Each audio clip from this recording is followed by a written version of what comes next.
The Science of Being Great. Introduction. Greatness has always appeared to us as something distant, reserved for a chosen few. We look at the giants of history, Abraham Lincoln, Leonardo da Vinci, Florence Nightingale, and whisper to ourselves, they were different. They were born with something I do not have. But what if this was the greatest lie humanity has ever believed? What if the same invisible force that lifted them from obscurity into destiny is alive within you now, waiting to be stirred?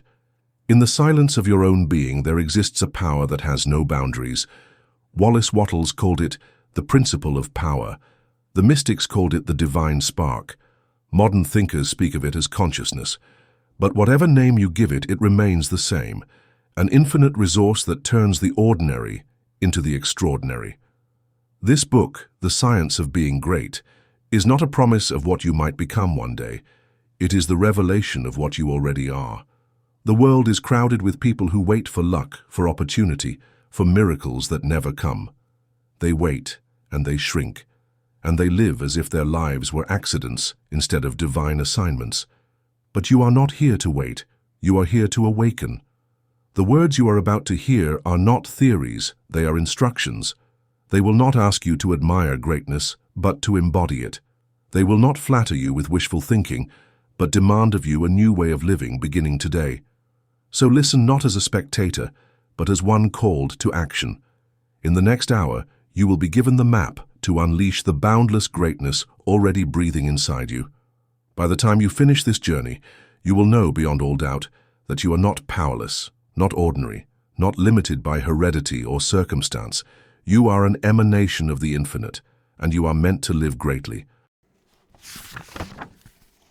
Chapter 1. The Hidden Principle of Power. Close your eyes for a moment and imagine the difference between a ball kicked on a field and a spring bubbling from the earth. The ball waits for an external push. It cannot move on its own. It is entirely at the mercy of outside forces. But the spring moves from within. It needs no push, it flows, it radiates, it transforms its surroundings simply by being what it is. Most people live like the ball, being thrown about by events, tossed by circumstance, reacting instead of creating. But greatness belongs only to those who become like the spring, self-active, radiant, overflowing with an inner force that nothing can suppress. Inside you, right now, is this spring. Wattles called it the principle of power, the God within man, the soul's native force, the very life of the infinite personalized in you. You may have thought that greatness comes by luck, by rare talent, by superior education, or by favorable birth. But history itself rises up to shatter that illusion. Consider Lincoln, a backwoods boy with no advantage but honesty and vision, who became the steady hand that preserved a nation. Or James Watt, sickly and frail, who reshaped the industrial world. The principle of power makes no distinction between rich or poor, strong or weak, learned or unlearned. It waits only for recognition, for conscious use. The momentum of your life begins to shift the instant you understand this truth. You were not made to be a passive creature of circumstance. You were made to be a master of circumstance. Every experience you have lived so far, every hardship, every disappointment, was secretly designed to awaken in you this realization that you cannot rely on what is outside. You must awaken what is within. That awakening is the true resurrection, the moment when the dead hear the voice of the Son of Man and come forth into life. Yet most never awaken. Why? Because they fear. Fear chains the principle of power, locking it beneath layers of anxiety, doubt, and self-belittlement. A person who fears has already surrendered the throne of his own being. He waits to be acted upon, never realizing that within him is the same creative force that makes the stars burn. But you, if you would be great, you must cast off this illusion of helplessness. You must say to yourself, nothing was ever in any man that is not in me. No power that raised others is absent from me. I am not small. I am infinite in potential. Now comes the revelation. Greatness is not achieved by waiting for some mighty stage on which to perform. It is achieved by allowing the principle of power to express itself in the smallest acts. If you fold your hands with dignity, if you speak with kindness, if you stand with quiet confidence, the divine power flows through you as surely as in the grandest moments of history. Every act becomes a declaration.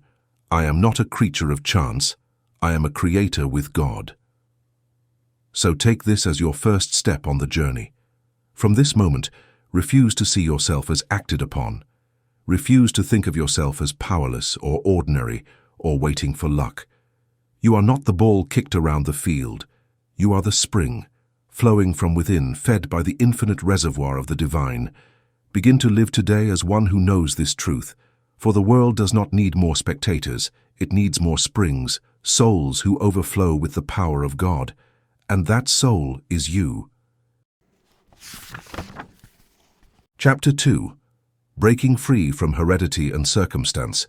There is a voice that whispers to many people from the moment they are young. You cannot rise above what you were born into. Your bloodline defines you. Your family's failures will be your failures. Your environment will hold you forever. That voice has destroyed more destinies than wars or famine, because it is the voice of resignation. It persuades a man to shrink inside the prison of his supposed limitations. But the truth, when you dare to face it, shatters that lie into dust. Greatness is not inherited. It is not locked in the shape of your skull, nor buried in your family tree, nor chained to the soil where you were born. Greatness is a choice.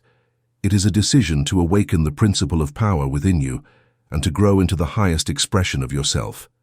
Every person has been born with tendencies, with weaknesses, with habits of thought impressed by parents or society. But none of these are permanent. They are impressions, not sentences. And impressions can be erased, habits can be replaced, tendencies can be reversed. Think of Abraham Lincoln again. He did not come into the world with wealth or education. He came barefoot in a log cabin with almost nothing but determination. His father left him no inheritance but hard labor. His schooling was meager, his opportunities scarce, yet within him was the principle of power, waiting to awaken. And when it did, he rose not only for himself, but for a nation. What Lincoln inherited in blood and circumstance was nothing compared to what he awakened in spirit. That is the law. Heredity gives you a starting point, but it does not decide the end. You may have been born with a tendency toward melancholy or fear, but melancholy can be transmuted into joy and fear into courage.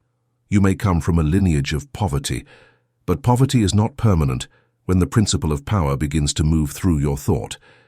You may be told you lack talent, but talent is only a faculty waiting for development. The mind directs blood and energy to the brain cells it uses most, and new faculties awaken as you focus on them. The brain does not make the man makes the brain.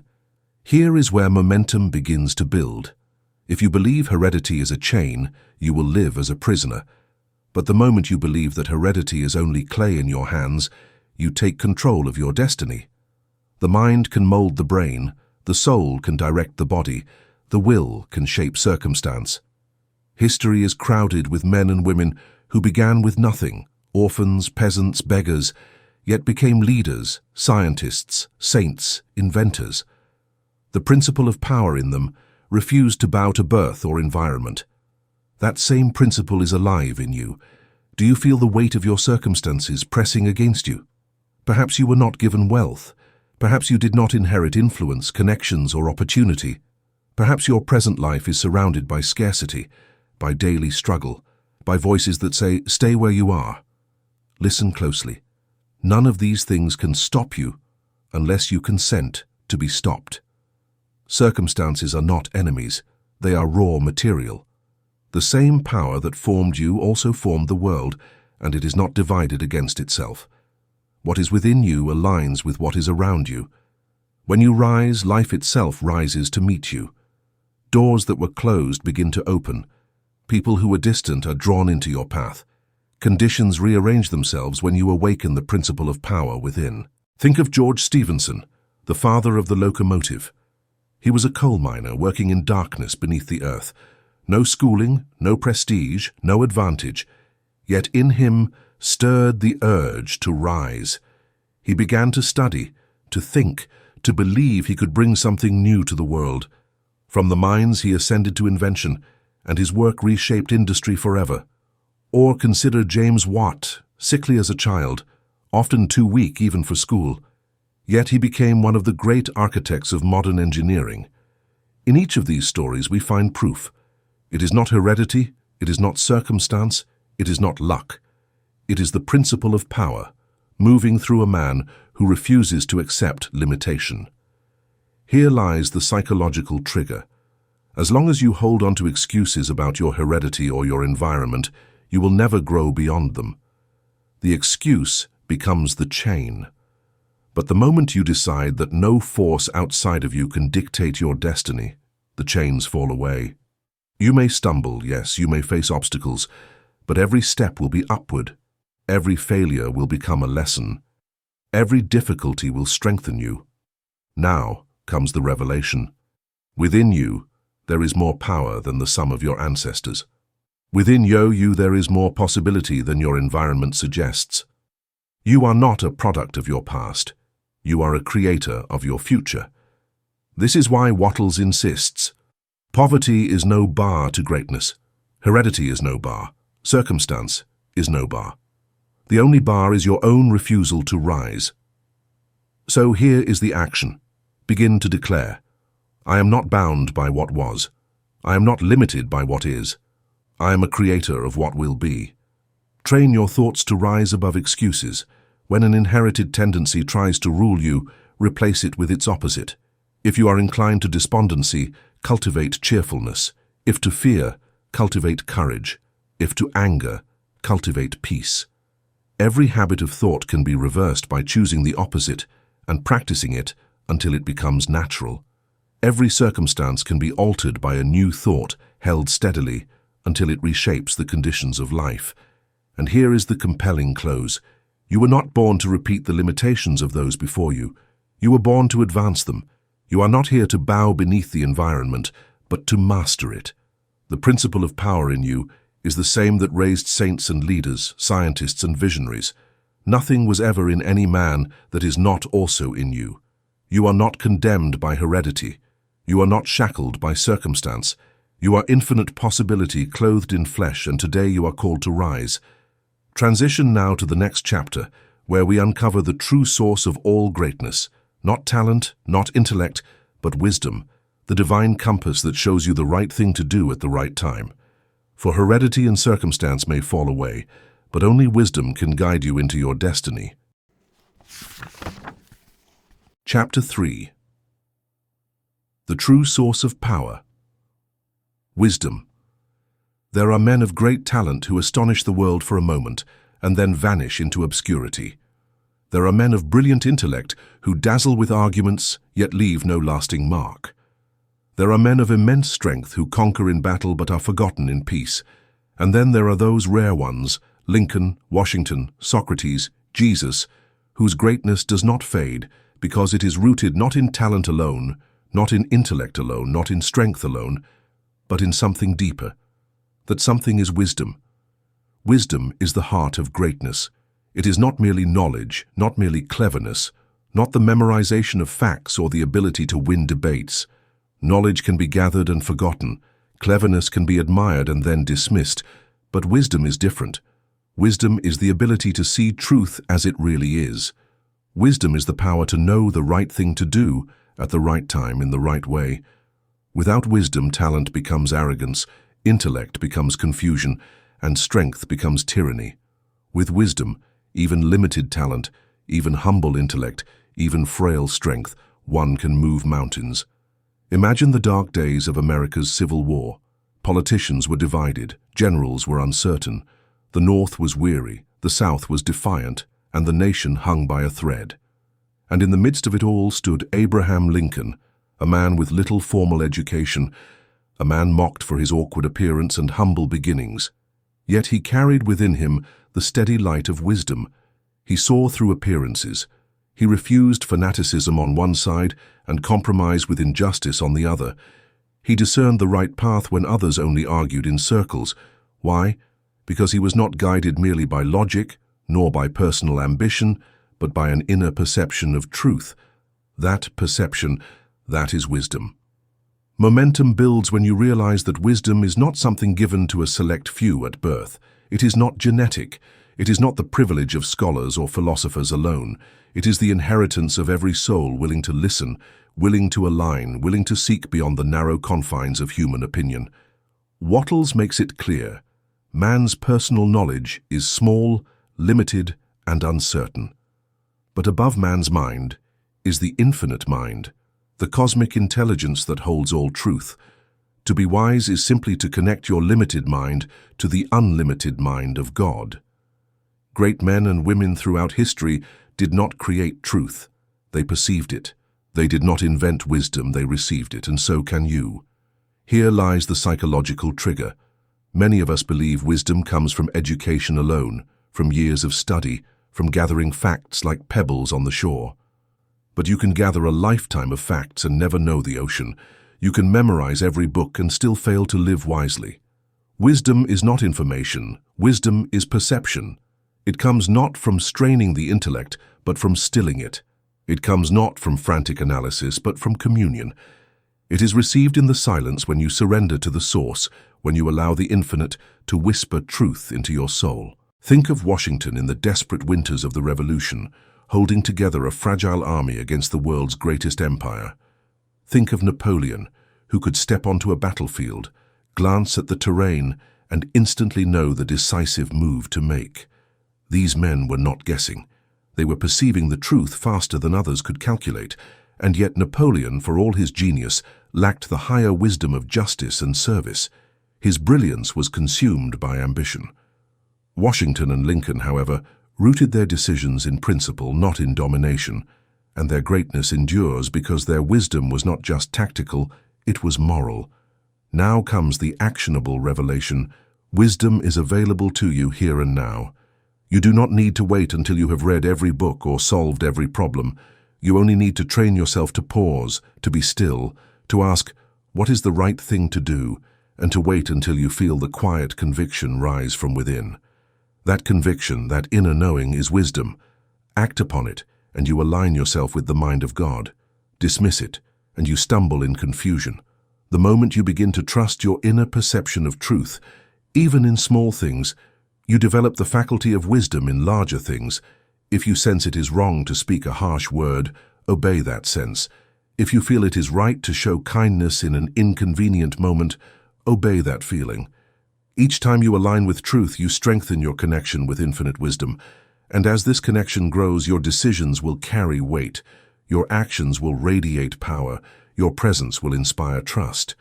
People will begin to look to you, defer to you, follow you, not because you demanded it, but because wisdom commands respect.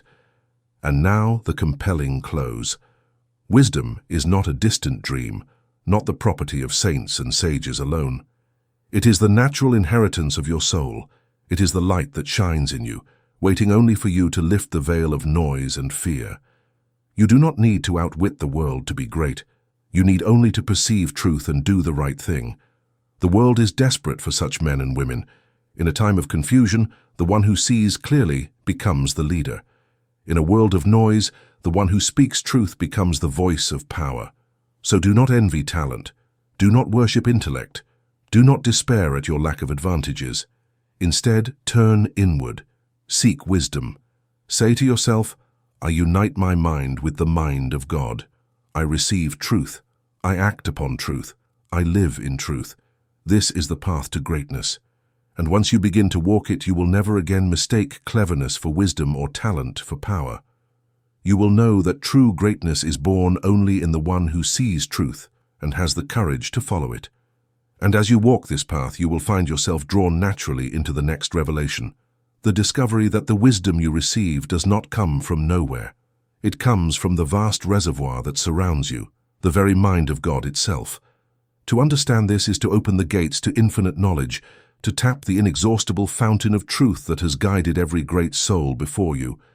And it is to that inexhaustible fountain we now turn. Chapter 4. The Mind of God and Your Union with It. Pause for a moment and consider this. Every thought you think exists in something greater than yourself. Every idea, every inspiration, every flash of creativity does not arise in isolation. It arises in the ocean of intelligence that surrounds you and sustains you. This is not poetic exaggeration, it is reality. The universe itself is alive with thought. At the heart of every star, behind every law of nature, within every cell of your body there is mind. Not a mind, but the mind, the one and only infinite intelligence, the source of all wisdom, power, and truth. This is the mind of God. From this mind, all things proceed. The galaxies were born in it. The laws of mathematics and music echo from it. The instinct of the sparrow, the force of gravity, the yearning of the human soul, all are expressions of this infinite field of thought. And here is the staggering revelation. You are not separate from it. You live in it. You breathe in it. Your own consciousness is a wave within this vast ocean of consciousness. To be cut off from it is impossible. But to be unaware of your union with it, that is what makes men stumble in ignorance. The momentum of life changes the instant you awaken to this union. Instead of struggling to manufacture answers from your limited intellect, you begin to draw directly from the limitless reservoir of truth. Instead of leaning on your narrow experiences, you connect with a memory that stretches back to the birth of the universe. Imagine the confidence of knowing that the same mind that orchestrates the movement of planets can guide your smallest decision. Imagine the peace of realizing that infinite wisdom is available to you, not as a distant reward, but as a present resource. This is not fantasy. It is the promise of your nature. The trigger that holds most people back is disbelief. They imagine God as distant, unreachable, locked in heaven while they stumble on earth. They imagine wisdom as something given only to prophets, saints, or geniuses. And so they pray, but they do not listen. They study, but they do not perceive. They analyze, but they do not trust the whisper within. They have separated themselves in thought from the very mind in which they live. The result is confusion, doubt, and weakness. But the truth is this: thought cannot exist without a thinker, and all thoughts you glimpse are thoughts held within the universal thinker. When you discover a truth, you are not inventing it. You are perceiving what already exists in the infinite mind. This is why great inventors across continents discover the same principles at the same time. It is why poets and prophets echo each other across centuries. They were listening to the same mind. The mind of God is the common source of all true wisdom. Now comes the actionable revelation. You can connect consciously with this mind. Jesus himself declared it again and again. The Father and I are one. I do nothing of myself. The Father shows the Son all things. His greatness was not in claiming to be separate, but in recognizing his union. That same union belongs to you. To awaken it, you must first believe that it is so. Say to yourself, I live in the mind of God. I think because God thinks through me. I know because infinite wisdom flows into me. Then practice listening. In moments of quiet, ask, what is true here? What is right here? And wait for the calm conviction that rises from the infinite. At first you may doubt it. You may fear you are inventing the answers. But as you act upon these perceptions, you will see their fruits. The guidance you receive will prove itself in your life. The more you obey, the clearer the channel becomes. Eventually, you will move with an assurance that confounds the world. You will not need to argue endlessly or chase endless opinions. You will know. And when others see that you always know the right course, they will trust you, follow you, and honor you. Not because you dominate them, but because wisdom commands respect. Here is the compelling close. Greatness lies not in the isolated power of your own mind, but in your conscious union with the infinite mind. You are not a fragment struggling alone in chaos. You are a wave in the infinite ocean of God's thought. To recognize this is to walk in serenity. To practice this is to walk in power. You will begin to see signs of the infinite all around you, the perfection of nature, the unfolding of society, the growth of your own soul. You will begin to trust that the universe is not against you, but for you, because the same mind that breathes through the stars breathes through you. From now on, no problem is insurmountable. No decision is beyond you. No situation is without guidance. All wisdom is yours for the asking, because you are one with the source of wisdom itself. So affirm it, live it, breathe it. I am one with the mind of God. His thoughts are my thoughts. His wisdom is my wisdom. His power flows through me. And as you do, you will step into the reality that every great soul before you has discovered, that greatness is not separate from divinity. Greatness is simply divinity expressing itself through you. Now, with this union awakened in your consciousness, we turn to the necessary preparation. For while the infinite offers wisdom freely, you must clear the channels of your heart and mind to receive it. Fear, worry, pride, envy, greed, all these cloud the signal of truth. If you would be great, you must cast them out. In the next chapter, we will prepare the ground so the seed of divine wisdom can grow unhindered. Chapter 5. Preparation. Clearing the inner path. You can tune a violin perfectly, but if dust and grime clog its strings, it will never release the beauty within. The same is true of the human soul. Infinite wisdom, infinite power, infinite love are all ready to flow into you. But if your inner channels are clogged with fear, with worry, with envy, with pride, with selfish desires, the music of greatness cannot be heard. Preparation is not about adding something you lack. It is about removing what blocks what you already are. Listen carefully. No one can rise to greatness while enslaved to fear. Anxiety distorts perception, worry clouds judgment, and fear twists the very lens through which you see reality. An anxious person cannot perceive truth because all things appear bent and broken to a trembling mind. It is like looking at the stars through a shaking telescope. The heavens themselves appear to quake, though they stand in perfect stillness. To prepare for greatness, you must still the trembling of your soul. You must learn to say, with quiet assurance, "All is well. God is in me. God is in all things. Nothing can be against me." Consider this momentum. If you are anxious about money, your mind becomes narrow, focused only on survival. But infinite mind cannot send wisdom into a mind strangled by panic. Wattles tells us, if money troubles you, learn the science of getting rich, and trust that wealth flows to those who think rightly. If health troubles you, realize that the same power that makes stars burn also sustains every cell of your body, and it longs to make you whole. Disease does not define you. Wholeness does. Poverty does not define you. Abundance does. Fear does not define you. Power does.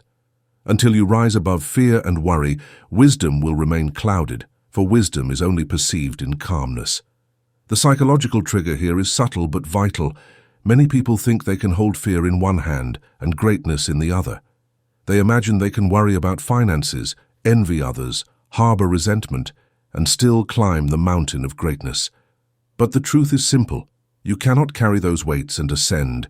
Fear, greed, envy, malice, pride. Each is a stone tied to your feet. The higher you try to climb, the heavier they drag you down. If you truly wish to rise, you must cut them off. Now comes the actionable revelation. Begin by examining your motives. Why do you seek greatness? If it is to outshine others, to dominate, to rule, then you are building your house on sand. True greatness never seeks to overshadow, it seeks to serve. If it is to indulge the lusts of the flesh, then you are watering weeds. But if it is to express the divine within you, to let God shine more brightly in your life, then your motive is pure and nothing can stop you. Look at your appetites. Do they rule you, or do you rule them? The man who eats only to satisfy hunger is free, but the man who eats for gluttony is a slave. The woman who drinks to live is free, but the one who drinks to escape is chained. The preparation for greatness demands that you rise above the rule of appetite and bring your body into subjection to the higher will. This does not mean despising the body. It means honoring it as an instrument of divine expression. Examine pride and vanity. Do you crave titles, applause, recognition? Do you secretly desire to rule over others? This temptation is the most dangerous of all. It is the sin of the Pharisees, the lust for the uppermost seats, the delight in being called master. Greatness is never found in ruling others. It is found in ruling yourself. Cast out pride. Replace it with dignity. Cast out vanity, replace it with humility, and above all, cleanse your heart of malice and envy. To hold resentment toward another is to cut yourself off from God. The infinite cannot flow through a soul that nurses hatred. Every time you envy another's success, you confess your disbelief in your own power. Every time you curse another's prosperity, you poison your own. Preparation for greatness demands that you see no man as your rival, no woman as your enemy. You must say, "What is possible for them is possible for me. What they have achieved, I too can achieve in my own way, by the same power within us all." The compelling close is this: preparation is not an endless process of self-denial or ascetic suffering. It is not about rejecting the world, but about aligning with its true order. When you cast out fear, you discover faith. When you release pride, you find dignity. When you abandon envy, you uncover joy. When you silence malice, you awaken love. This is not subtraction, it is revelation. The greatness you seek is already in you, waiting for these clouds to lift. So prepare yourself. Cleanse your heart, quiet your mind, steady your soul. Step into the calm assurance that nothing is wrong with the universe, that nothing can be wrong with you except your own attitude. And with this preparation, you will be ready for the next stage, the right viewpoint, the way of seeing the world not as broken but as perfect and advancing, a stage where all is good though not yet complete. And when you learn to see the world this way, the doors of greatness swing wide before you. Chapter 6. The Right Viewpoint. Imagine standing on a mountaintop at sunrise. Below you, valleys still lie in shadow, rivers wind like silver threads, and forests breathe mist into the air. From the valley floor, everything looks fragmented, dark, incomplete. But from the higher viewpoint, the world reveals itself as one vast, harmonious picture. Life is like that. Most people live in the valley of complaint, seeing only shadows, pointing to flaws, muttering that the world is broken. But greatness is born only when you ascend the mountaintop and see with new eyes. The world is not broken. It is perfect for its stage. It is not finished, but it is advancing. And everything in it, including you, is part of that divine progression. This is the first step into true faith. Without this viewpoint, no one can rise. For what is faith if not the ability to look at chaos and say, "All is well"? What is greatness if not the courage to live as though all things are working together for good, even when appearances scream otherwise? Think of Lincoln again in the dark days of war.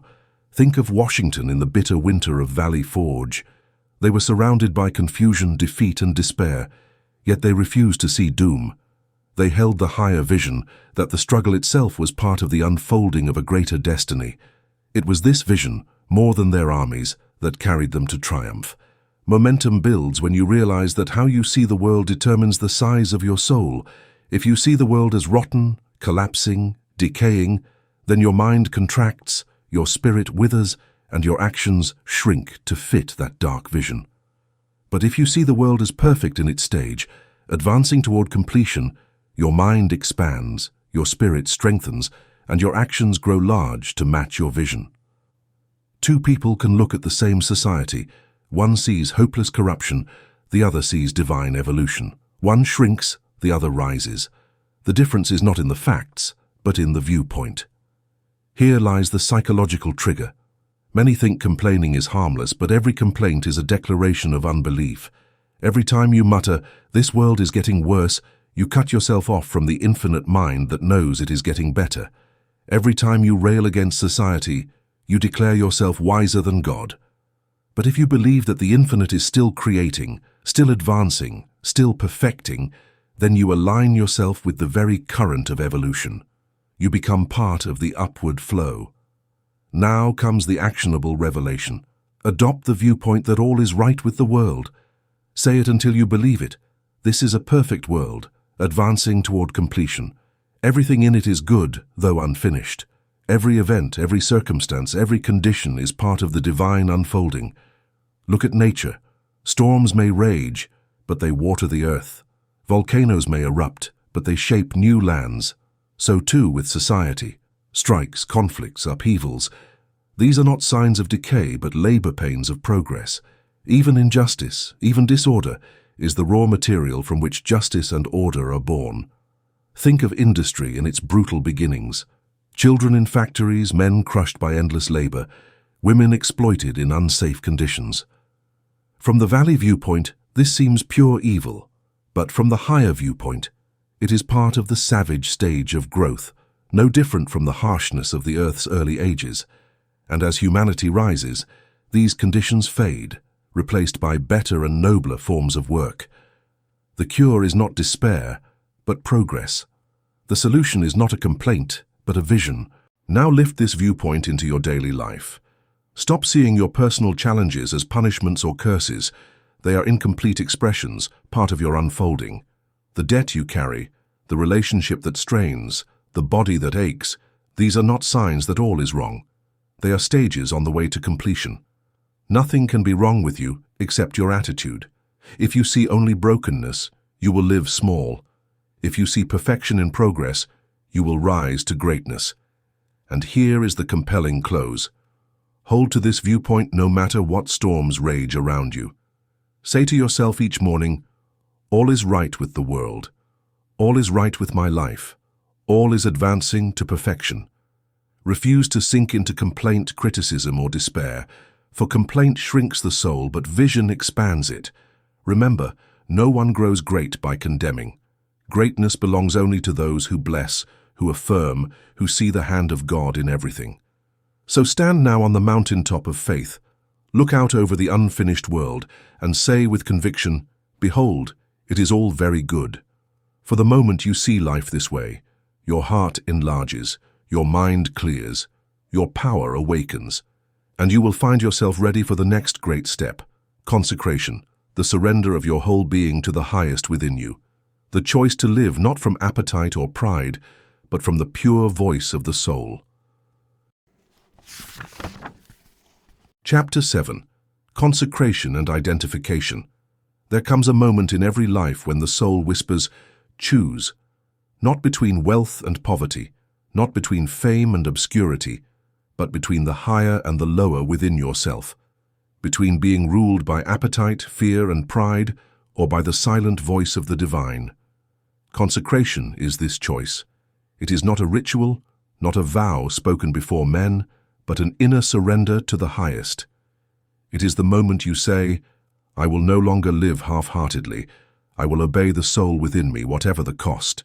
This is the immersive beginning of greatness. For all the power of God, all the wisdom of the infinite, longs to pour itself through you, but it will never flow through a divided channel. You cannot reach for the heavens while clinging to the mud. You cannot pray for greatness while indulging in selfish motives. Consecration is the clearing of that conflict. It is the decision to live by the highest light you see, even when it costs comfort, even when it offends convention, even when it demands courage. Momentum builds when you realize that greatness cannot come from intellect alone. Reason will argue for either side of any case. It is like a lawyer who serves whoever pays. A thief uses intellect to plot his schemes as easily as a saint uses it to build a hospital. But wisdom does not reside in reason. It resides in principle, and principle speaks from within through the soul. Consecration is obedience to that inner principle. It is trusting the pure idea of right that rises from your depths, rather than the shifting winds of appetite, logic, or social approval. Think of the lives you know. How many people live shackled to customs they despise, to habits they know are unworthy, to compromises they silently regret? They betray the whisper of their soul day after day, and then wonder why greatness eludes them. The psychological trigger is clear. As long as you ignore the highest within, you will never rise above the ordinary. Greatness does not come by polishing the mask of respectability.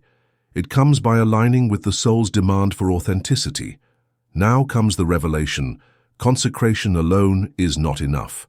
You must move from surrender into identification. To consecrate is to obey the highest in you. To identify is to realize what that highest truly is. The soul in you is not a fragment, not a candle flickering in an indifferent cosmos. It is of the same substance as God. When you say yes to your soul, you are saying yes to the infinite. When you obey its whisper, you are obeying God. Identification is the realization that there is only one conscious substance in the universe and that you are made of it. Man is not something separate from God, but a form in which God expresses himself. Intelligence is everywhere, whether in the stars or in the mind of man. There cannot be one kind of wisdom in God and another kind in you. There is only one wisdom, one substance, one power. And when you awaken to this, you no longer strive to borrow greatness. You realize you already are it. Action is demanded here. Begin to affirm your union with God. Not timidly, not as a metaphor, but as a fact. Say within yourself, I and the Father are one. The life in me is God's life. The wisdom in me is God's wisdom. The power in me is God's power. Let these affirmations sink beyond words until they become the atmosphere you breathe. For when you consciously identify with the infinite, the impossible becomes natural. You will find ideas rushing into your mind as if whispered from heaven. You will feel strength rising in your body when you need it most. You will see circumstances arranging themselves in ways no human calculation could predict. Think of Jesus, who said, "The Father shows the Son all things." He did not pretend to draw upon his own limited knowledge. He consciously identified with infinite intelligence, and because of that, he acted with an authority no one could deny. That same identification is your birthright. You need not imitate others nor fear rivals. You are one with the source of all power. There is no competition in infinity. The compelling close is this: consecration and identification are two sides of the same coin.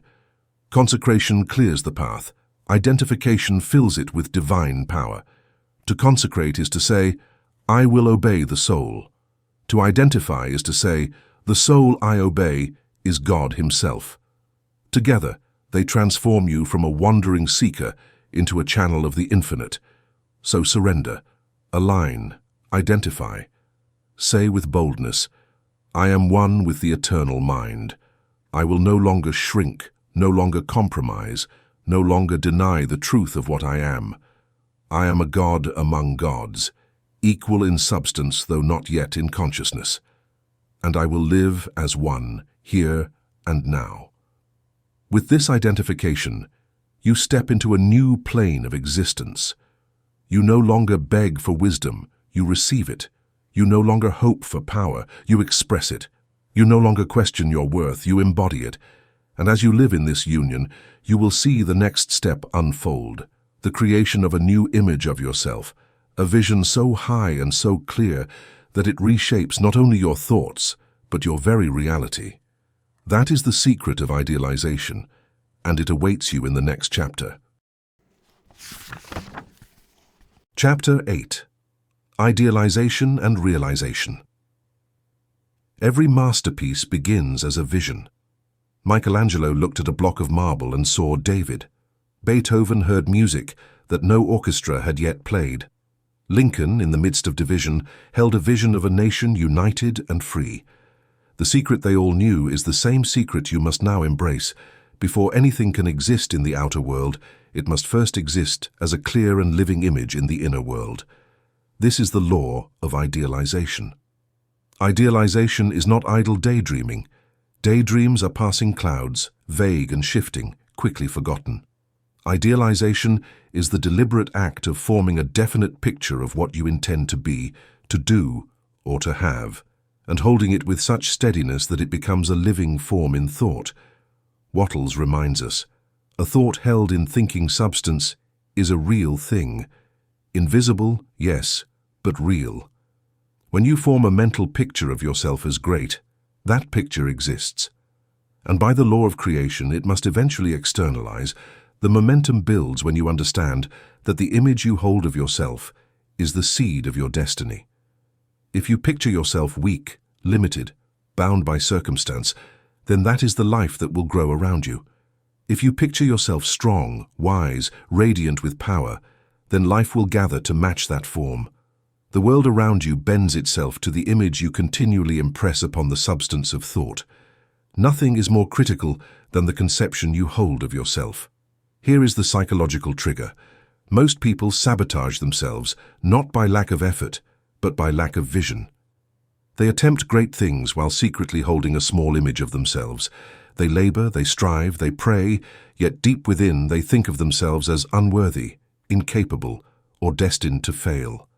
And because that hidden picture governs all, their outer efforts collapse under the weight of inner disbelief.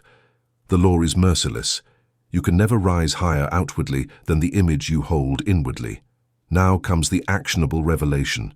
Create your highest vision of yourself, and hold it as truth. If you are a student of law, picture yourself pleading with power and eloquence, shaping justice with your words. If you are a musician, picture yourself performing before vast audiences, every note carrying beauty and harmony. If you are a teacher, picture yourself inspiring generations, your words lifting souls to greater heights. Whatever you desire to be, form the clearest, grandest conception you can imagine, and then say, "This is what I am." Not will be, not someday, but now. For in the realm of thought, the form is already real. But beware. Idealization without realization is only dreaming. You must not only hold the vision, you must begin to live it. You cannot wait for the world to treat you as great before you act greatly. You must act greatly now, in the small things, in the ordinary tasks, in the daily routine. This is the bridge between vision and manifestation. A young Lincoln, still a backwoods lawyer, did common things in a great way. He argued small cases with dignity, spoke to neighbors with kindness, and carried himself with quiet majesty. And in time the world recognized the greatness he had already achieved. So act. If your ideal is to be strong, then begin now to carry yourself with strength, even if your body trembles. If your ideal is to be wise, then begin now to speak and listen as one who honors truth. If your ideal is to be kind, then begin now to treat every soul with dignity, from beggar to king. Each act becomes an affirmation of your inner picture. Each day becomes a step toward the realization of your ideal. The compelling close is this: greatness is not born in a moment of fame. It is cultivated daily in the unseen places where you live as though your vision is already true. Do not tell the world what you intend to become. Show it, quietly, consistently, until no one can doubt. The law cannot fail.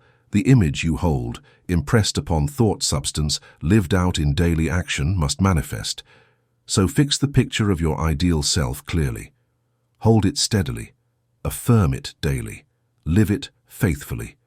Do the small things in a great way, and the great things will find you ready. For the infinite mind delights to give form to the visions of those who believe, and as you idealize and realize, you step into the rhythm of divine creation itself. Now, with the power of vision and action alive in you, the next step is to guard that vision against the enemies of hurry, habit, and fear. For even the clearest picture can be blurred if the soul is restless, and it is to these hidden saboteurs of greatness that we now turn. Chapter 9. Thought, Habit, and Original Thinking. Greatness is not built on chance. It is not an accident of fate, nor a sudden gift that descends like lightning. It is built on thought. Every great life, every great achievement, every great personality has been shaped first and foremost by the quality of its thinking. The difference between the ordinary and the extraordinary is not circumstance but thought. Thought is the sculptor, and your life is its clay. But here is the truth most people refuse to face. Sustained thought is the hardest labor in the world. To lift a shovel is easier than to lift an idea. To work 10 hours at a machine is less exhausting than to hold one great thought steadily in the mind for even 1 hour. This is why so few rise to greatness. They avoid the work of thinking. They distract themselves with endless amusements, running from silence, chasing diversions, anything to escape the demand of their own mind. They fill their hours with noise, with entertainment, with gossip, with worry, all because they fear what would emerge if they truly sat still and thought. Momentum builds when you realize that thought is not optional. You are thinking all the time, whether you realize it or not, and the thoughts you think habitually, those that repeat again and again, become convictions. Convictions shape actions, actions shape destiny. Wattles reminds us, it is not the occasional burst of affirmation that makes a man great, but the habitual thought he entertains from morning until night. To think of yourself as weak all day long, and then to affirm greatness for 5 minutes in the evening is useless. The habitual thought rules, not the passing wish. Here is the psychological trigger that exposes why so many fail. They attempt to change their lives while leaving their habitual thought unchanged.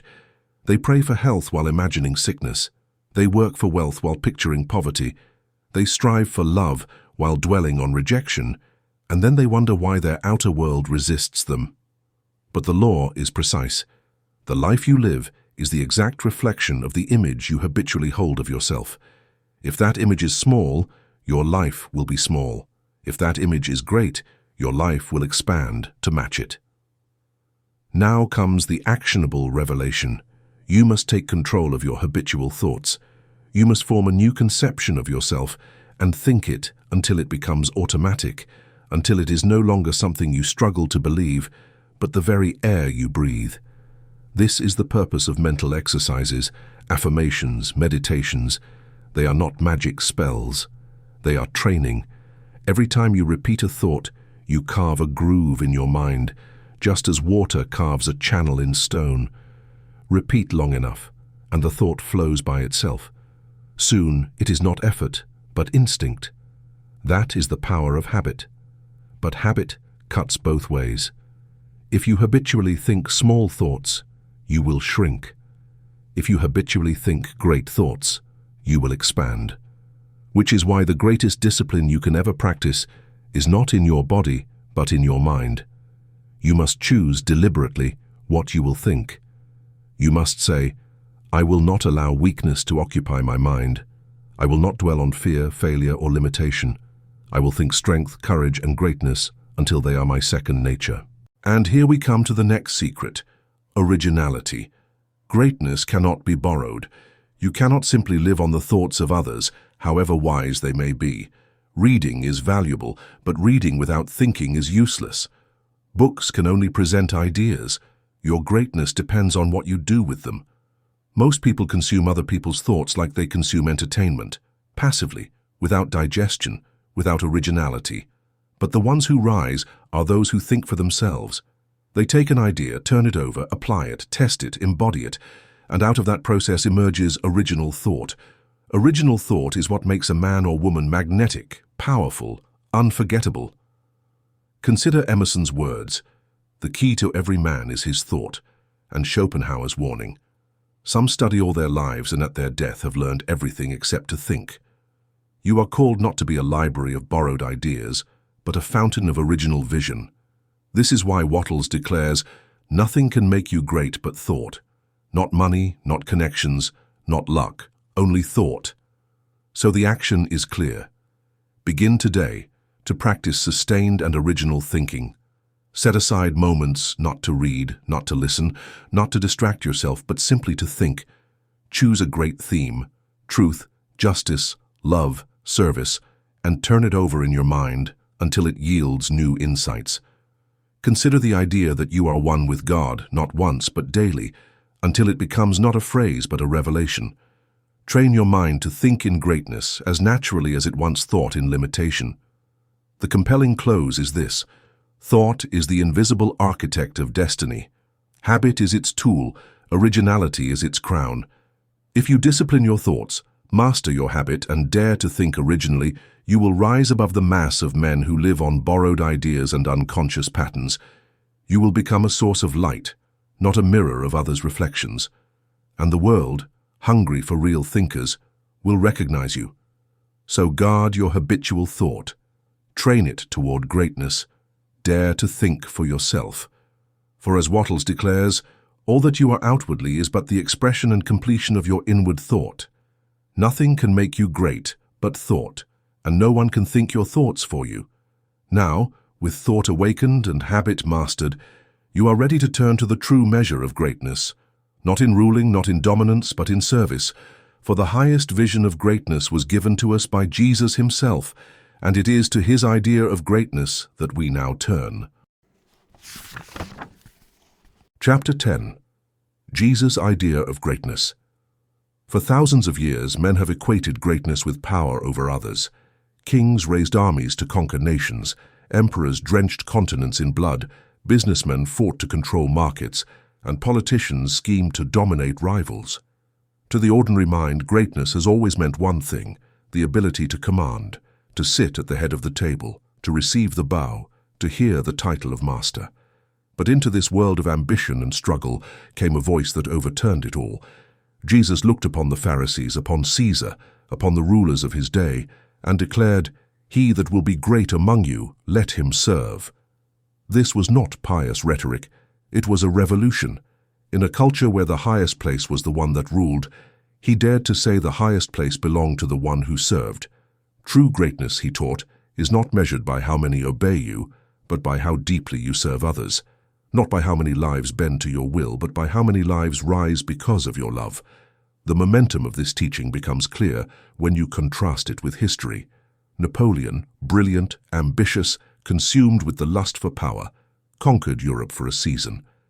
But what did his greatness produce? Endless wars, millions of graves, and finally, exile on a lonely island. His empire crumbled as quickly as it rose, for it was built on domination. Lincoln, on the other hand, walked in humility, bearing insults, enduring scorn, and shouldering the burdens of a divided nation with patience and compassion. His greatness was not in forcing obedience, but in giving his life for unity and justice. Napoleon is remembered as brilliant but ruthless. Lincoln is remembered as great. The psychological trigger is right here. Many of us harbor a covert attachment to the Pharisees' definition of greatness. We yearn to be acknowledged, to hold the position of honor, to have the ability to control others. We strive for power, accolades, and titles. However, the most pernicious threat to true excellence is this craving. Your soul shrinks and you leave the road of true greatness the moment you start pursuing power for its own sake. Jesus stated that people who elevate themselves would be humbled, but those who humble themselves will be elevated. Now comes the actionable revelation. If you would be great, you must reverse the instinct of the ego. Instead of asking, "How can I rise above others?" ask, "How can I lift others up?" Instead of saying, "What can I command?" ask, "What can I give?" This does not mean servility or self-erasure. True service is not groveling or weakness. It is a strength directed toward the good of others. It is dignity clothed in compassion. The parent who sacrifices for a child, the teacher who pours themselves into students, the leader who carries responsibility for the sake of those he leads, these are the images of true greatness. Think about the Nazareth carpenter. He had no position of authority, no army, and no palace. Nevertheless, he embraced the outcast, fed the hungry, cured the ill, and bathed his disciples' feet. And in his service, he established himself as the ultimate standard of brilliance. The fact that Jesus demonstrated what God's reign looks like, love poured out in service, was what made him great, not that he governed. This is the reason his influence and words have remained strong. Service, not dominance, is what lasts.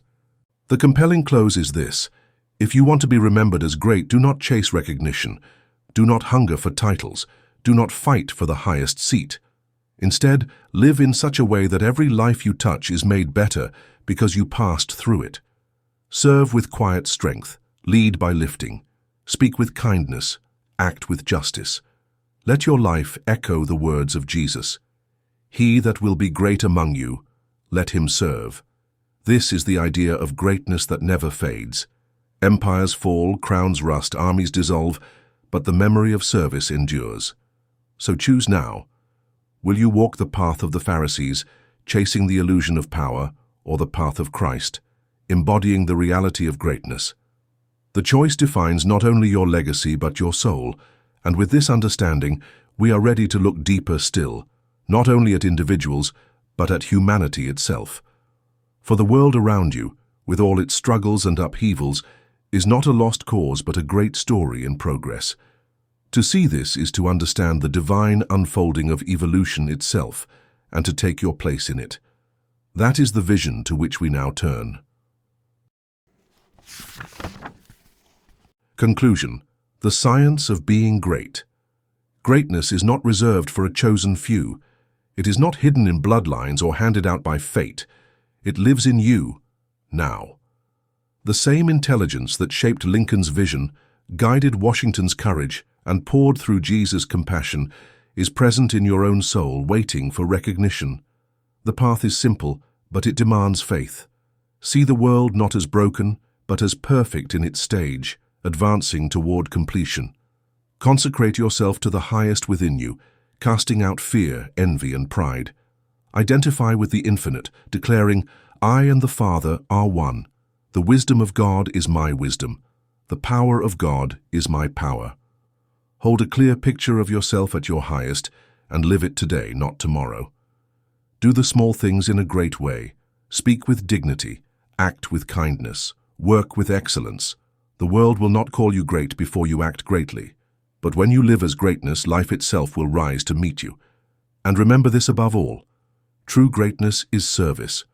Not ruling, not dominating, not demanding, but serving. The one who lifts others, who treats every soul as divine, who lives as a god among gods, that is the one who endures. So take this truth into your heart. Nothing that was in any great man or woman is absent from you. The infinite lives in you. The power of God flows through you. You are not meant to shrink, you are meant to shine. Live greatly now in thought, in word, in deed, and the world itself will be lifted because you lived. This is the science of being great.